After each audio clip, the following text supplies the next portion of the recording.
Hello students, I am CA Harshita Deswani from HR Institute of Studies. Today we will be starting with a new chapter in SS for Standard 9 student. The name of the chapter is India, Location, Geographical Structure and Physiography. Chapter number 13 SS. Okay, so to begin with, we all know कि जो India की position है दूसरे world में India की जो position है दूसरी कंट्रीज ऑफ द वर्ल्ड में बहुत यूनिक है. इंडिया अपने आप में बहुत यूनिक माना जाता है. ठीक है, इंडिया ऐसी कंट्री जहाँ पे लार्जेस्ट डेमोक्रेसी है, सबसे बड़ी डेमोक्रेसी पूरे वर्ल्ड में कहाँ पे? इंडिया में. तो ये भी आपको अगर इम्पोर्टेंट है कि इंडिया जो है वो सबसे लार्जेस्ट डेमोक्रेसी है, वर्ल्ड की सबसे बड़ी डेमोक्रेसी इंडिया में. इंडिया की डेमोक्रेसी वर्ल्ड की सबसे बड़ी डेमोक्रेसी मानी जाती है. और इंडिया का जो कल्चर है सबसे पुराना है. इंडिया सबसे लार्जेस्ट डेमोक्रेसी पूरे वर्ल्ड में और इंडिया का कल्चर सबसे पुराना है. ओके, अब देखो, तो coordinating altitude of a culture is not discarded any religion, race और people but is accepted them whole heartedly. मतलब अपनी जो एल्टीट्यूड ऑफ कल्चर है, कोऑर्डिनेटिंग एल्टीट्यूड ऑफ कल्चर, मतलब अपने कल्चर के जो एल्टीट्यूड है, कल्चर के जो कन्फ्लुएंस है, जो कल्चर है, अपने कल्चर में कोई भी रेस रिलीजन के लोगों को मतलब हर रेस और रिलीजन के लोगों को एक्सेप्ट किया जाता है. कोई भी रेस रिलीजन या लोगों को डिस्कार्ड नहीं किया जाता. मतलब हमारा कल्चर ऐसे है कि हम हर रिलीजन, हर रेस, हर पीपल को किसी को भी डिस्कार्ड नहीं करते, निकालते नहीं, सबको क्या करते हैं? एक्सेप्ट करते हैं. क्लियर? दस impartiality towards any religion, people and race is the peculiar characteristic of India. Impartiality towards all, मतलब इंडिया हर रिलीजन के, हर रेस की टुवर्ड्स इम्पार्शियल है. मतलब इंडिया कभी कोई धर्म या रिलीजन या रेस की बेसिस पे पार्शियलिटी नहीं करता. इंडिया की जो इम्पार्शियलिटी टुवर्ड्स रिलीजन, रेस, ये इंडिया का सबसे यूनिक कैरेक्टरिस्टिक माना जाता है, सबसे स्पेशल कैरेक्टरिस्टिक माना जाता है.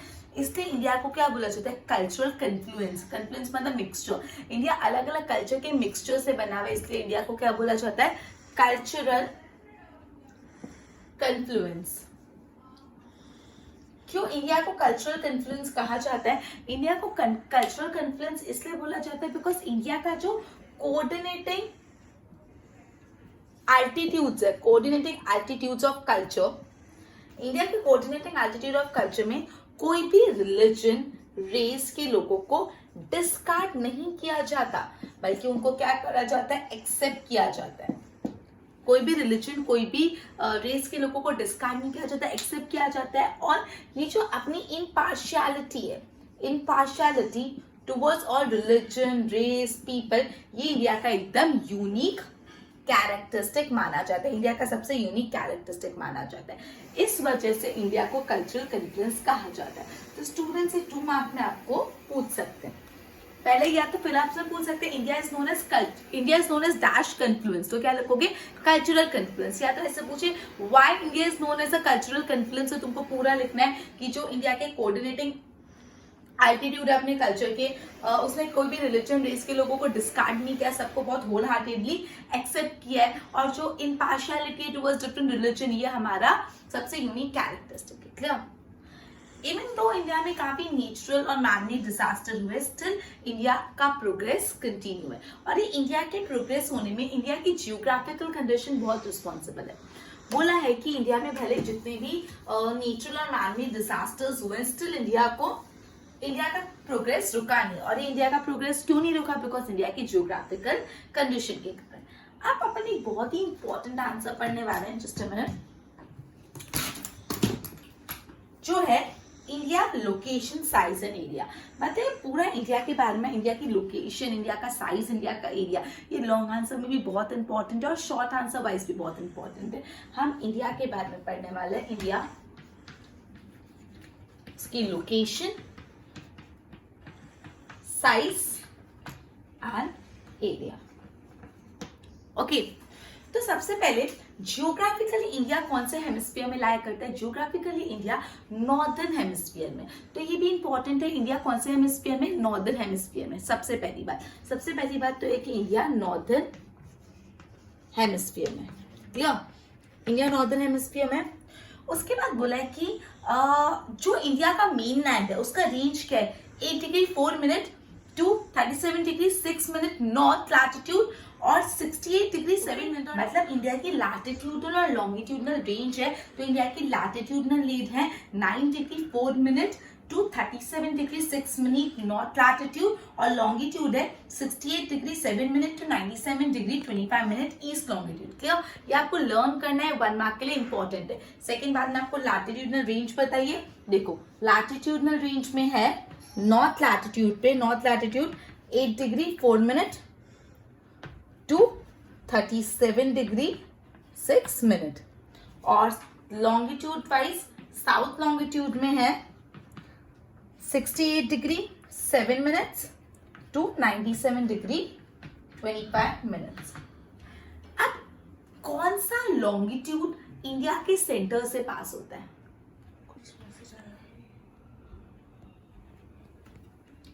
कौन सा लॉन्गिट्यूड इंडिया के सेंटर से पास होता है? तो ट्रॉपिक ऑफ कैंसर, बहुत इंपॉर्टेंट है। ट्रॉपिक ऑफ कैंसर एक ऐसा लैटिट्यूड है जो इंडिया के सेंटर से पास होता है और इंडिया को 2 पार्ट में डिवाइड करता है। और ये जो कौन से लैटिट्यूड से पास होता है, तो ये पास होता है just a minute 23 degree 5 minutes north latitude. तो ये इंपॉर्टेंट है कि जो ट्रॉपिक ऑफ कैंसर है, ट्रॉपिक ऑफ कैंसर ये इंडिया के एग्जैक्ट सेंटर से पास होता है और इंडिया को कितने पार्ट में डिवाइड करता है? 2 पार्ट में बांट देता है इंडिया को। और एक कौन से लैटिट्यूडनल रेंज पे ट्रॉपिक ऑफ कैंसर? तो 23 degree 5 minutes. Okay, its northern part is spread more in eastward direction. मतलब इंडिया का जो नॉर्दर्न पार्ट है वो ईस्ट वेस्ट डायरेक्शन में ज्यादा है, वहां पे हिमालयन माउंटेन्स है नॉर्दर्न पार्ट में। और southern part, the area to the south of tropic of cancer, वो कैसा शेप का? Triangular. Just a minute,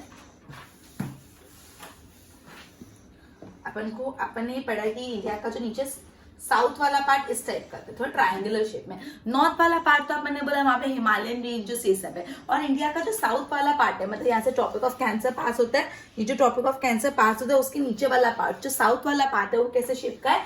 triangular shape का है। ठीक है, वो ट्रायंगुलर है शेप में and tapers towards south, taper ये नीचे साउथ की तरफ जा रहा है। This is basically the part of peninsular प्लेटू। Peninsular प्लेटू है, ये अपन को पता है पेनिनसुलर प्लेटू। पेनिनसुलर क्या होता है? जिसके तीनों साइड वाटर होता है, तो इधर तीनों साइड क्या है? वाटर है, वाटर बॉडी से इसको पेनिनसुलर प्लेटू बोला गया है। और यहाँ पे ईस्टर्न कोस्टल प्लेन है और वेस्टर्न कोस्टल प्लेन है। तो अभी तक अपन ने ये पढ़ा है। सबसे पहले इंडिया नॉर्दर्न हेमिस्फीयर में लाई करता है। इंडिया का लैटिट्यूडनल और लॉन्गिट्यूडनल रेंज पढ़ी। इंडिया की लैटिट्यूडनल रेंज है 8 degree 4 minutes to 37 degree 6 minute north, और लॉन्गिट्यूडनल रेंज है 68 degree 7 minute to 97 degree 25 minute east. Clear, ये इसकी लैटिट्यूडनल लॉन्गिट्यूडनल रेंज है।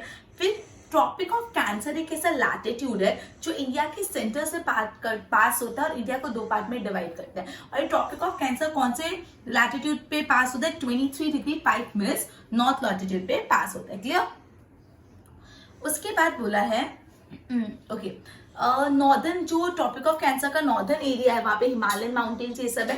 साउथर्न एरिया ट्रायंगुलर शेप में पेनिनसुलर प्लेटू है यहाँ पे, और यहाँ पे ईस्टर्न कोस्टल घाट्स और ईस्टर्न कोस्टल प्लेन्स और वेस्टर्न कोस्टल प्लेन्स है।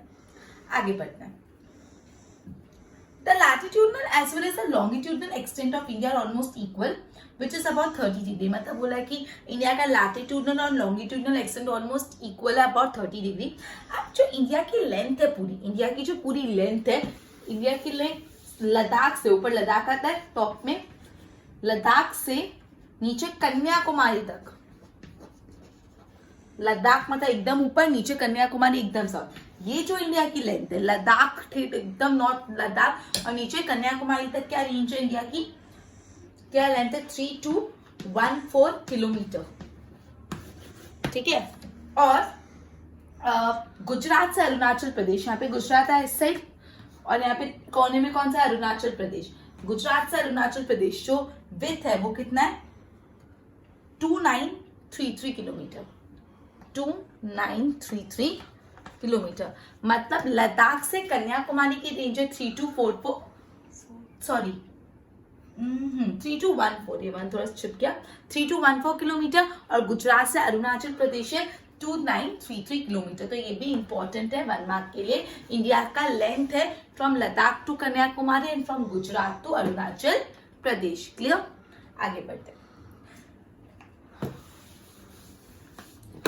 There's a difference of 2 hours in the local time between the two extreme places starting from Gujarat in the west to Arunachal Pradesh in the east due to longitudinal difference. मतलब यहाँ पे जो गुजरात है waste में और east में अरुणाचल प्रदेश है, ये दोनों एक्सट्रीम है, दोनों इंडिया के, ये ईस्टर्न एक्सट्रीम है और वेस्टर्न एक्सट्रीम है. इन दोनों के बीच में 2 आवर्स का टाइम डिफरेंस होता है. 2 आवर्स का टाइम डिफरेंस होता है बिकॉज यहाँ की लॉन्गिट्यूडनल रेंज अलग है. अपन एक कॉमन लॉन्गिट्यूडनल रेंज लेते हैं, अपन हर एरिया के लिए अलग लॉन्गिट्यूडनल रेंज नहीं लेते. तो गुजरात और अरुणाचल प्रदेश, गुजरात एक्सट्रीम वेस्ट में और अरुणाचल प्रदेश एक्सट्रीम ईस्ट में, तो इन दोनों के बीच में कितने घंटे का डिफरेंस है? 2 आवर्स का डिफरेंस है. क्लियर? जब अरुणाचल प्रदेश में सनराइज होता है तब एक्चुअली गुजरात में क्या होता है? स्टिल नाइट होता है. मतलब अरुणाचल प्रदेश में सनराइज हो गया है लेकिन गुजरात 2 घंटे पीछे चलता है. तो वहां पे मतलब जब अपने यहाँ पे सनराइज हो रहे थे, उनके तो सनराइज हो गए 2 घंटे हो भी गए. क्लियर? तो ऐसा होता है कि अरुणाचल प्रदेश और गुजरात के बीच में 2 घंटे का डिफरेंस है. जब अरुणाचल प्रदेश में सनराइज हो रहे तो एक्चुअली गुजरात में अभी तक नाइट है. क्लियर? ओके. अब इंडिया का एक स्टैंडर्ड मेरिडियन है, मतलब वो लॉन्गिट्यूडनल रेंज ही सब जगह ऑफ द इंडिया में कंसिडर की जाती है टाइम के लिए. वो है 82 डिग्री 30 ईस्ट. ये बहुत इंपॉर्टेंट है 1 मार्क के लिए, वेरी वेरी वेरी इंपॉर्टेंट. और ये लॉन्गिट्यूडनल जो टाइम है ना, उसको हम स्टैंडर्ड टाइम मानते हैं. मतलब ये लॉन्गिट्यूड पे बेस पे जो भी टाइम होता है उसको हम स्टैंडर्ड टाइम मानते हैं. और ये 5 स्टेट से पास होता है. क्या लॉन्गिट्यूडनल रेंज है इंडिया का? कौन सा लॉन्गिट्यूडनल बेस हम मानते हैं? 82 डिग्री 30 मिनट्स. क्लियर? ओके. आगे, अब आगे इंडिया का टोटल एरिया बताया.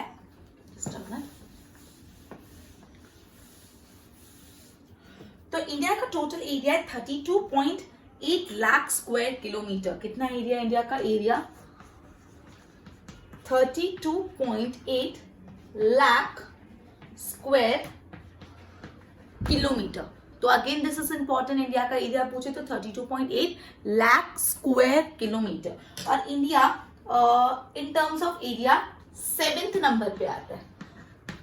एरिया वाइज पूरे वर्ल्ड में इंडिया की रैंक कौन सी है? 7th.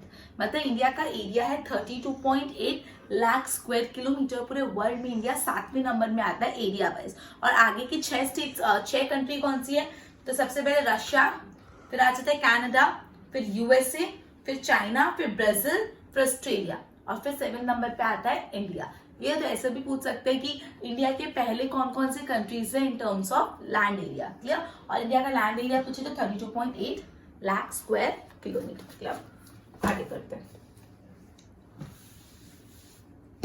The land area of India lies in south Asia. India का जो लैंड पार्ट है वो कौन से एशिया में? साउथ एशिया में. तो ये भी इंपॉर्टेंट है कि जो इंडिया का लैंड एरिया है, जो इंडिया का लैंड एरिया है वो कहाँ लाया करता है? वो साउथ एशिया में लाया करता है. इंडिया का लैंड एरिया साउथ एशिया में लाया करता है. क्लियर? नॉर्थ में लोफ्टी माउंटेन रेंजेस. अब साउथ एशिया में लैंड एरिया है तो नॉर्थ एशिया में क्या होगा? तो वहां पे माउंटेन रेंजेस है, hundreds of kilometers spread away from west to east direction. That is why commuting with Tibet and China is possible only through passes located in high altitude. Bay of Bengal lies to the east. अब यहाँ पे जो India का बे of Bengal कहाँ पे? East में है.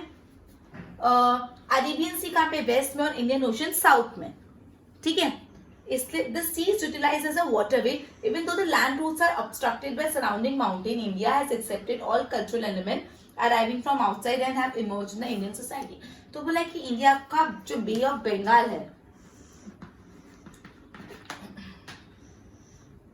जो बे ऑफ बंगाल है, just a minute, land area India का साउथ एशिया में, ये समझा.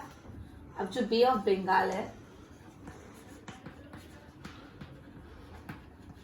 वो कहाँ लाया करता है? बे ऑफ बंगाल ईस्ट में है अपने, अरेबियन सी वेस्ट में है, और इंडियन ओशन साउथ में. क्लियर? ये आपको 1 मार्क में पूछ सकते हैं. और ये जो है सी को एज अ वाटरवे यूज किया जाता है. आगे अब strategic location of India. Okay, India holds a strategic location in the eastern hemisphere and it has strategic importance too. India is in the eastern hemisphere. Okay. Oceans have contributed immensely in developing mutual relation in ancient time. मतलब पुराने जमाने से ही ocean ने बहुत ज्यादा contribute किया अच्छे relation बनाने के लिए. India has a trade relation with east Africa. India के ट्रेड रिलेशन है ईस्ट अफ्रीका के साथ, वेस्ट एशिया के साथ, साउथ एशिया के साथ, साउथ ईस्ट एशिया के साथ पुराने टाइम से. India has developed cultural and trade relation with them due to a location. मतलब इंडिया की लोकेशन इतनी स्ट्रैटेजिक है, उस वजह से इंडिया के ट्रेड रिलेशन है उनकी काफी कंट्रीज के साथ. No country in the Indian Ocean has long maritime boundaries India has.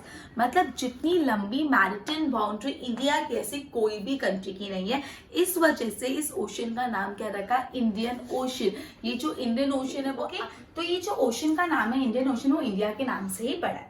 Location of India across the international waterway is also very important. मतलब इंडिया की जो लोकेशन है ओवरऑल इंटरनेशनल वाटरवे में भी बहुत इंपॉर्टेंट रोल प्ले करती है.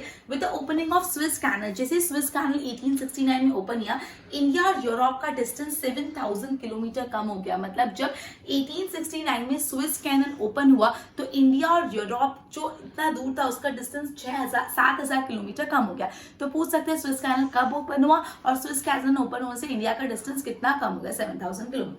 Sea route connecting East and Southeast Asia and Australia to Africa, Europe has passed through Indian Ocean. The Circum-African Waterway and Suez Canal Waterway pass by India. मतलब जो Suez Canal Waterway और Circum-African Waterway ये पास होता है India से. तो India से कौन से दो वाटरवे पास होते हैं पूछ सकते हैं. तो सर्कम अफ्रीकन वाटरवे और स्विस कैनल वाटरवे. ये भी इंपॉर्टेंट है for 1 mark. Canada and USA can reach to the same waterway via Strait of Malacca and Pacific Ocean. मतलब कनाडा और यूएसए इंडिया में पहुंच सकते हैं ये वाटरवे के through via strait of Malacca और पैसिफिक ओशन. क्लियर? ओके. उसके बाद India is contact with many countries since many century. Goods and ideas are being exchanged in ancient times. Similarly, concept of जो उपनिषद है, जो रामायण की stories है, पंचतंत्र की story है, थेरेपेटिकल मेथड्स है, इंडियन न्यूमेरिकल फिगर है, डेसिमल सिस्टम है, ये any part of the world में रीच हो सकता है इंडिया के थ्रू.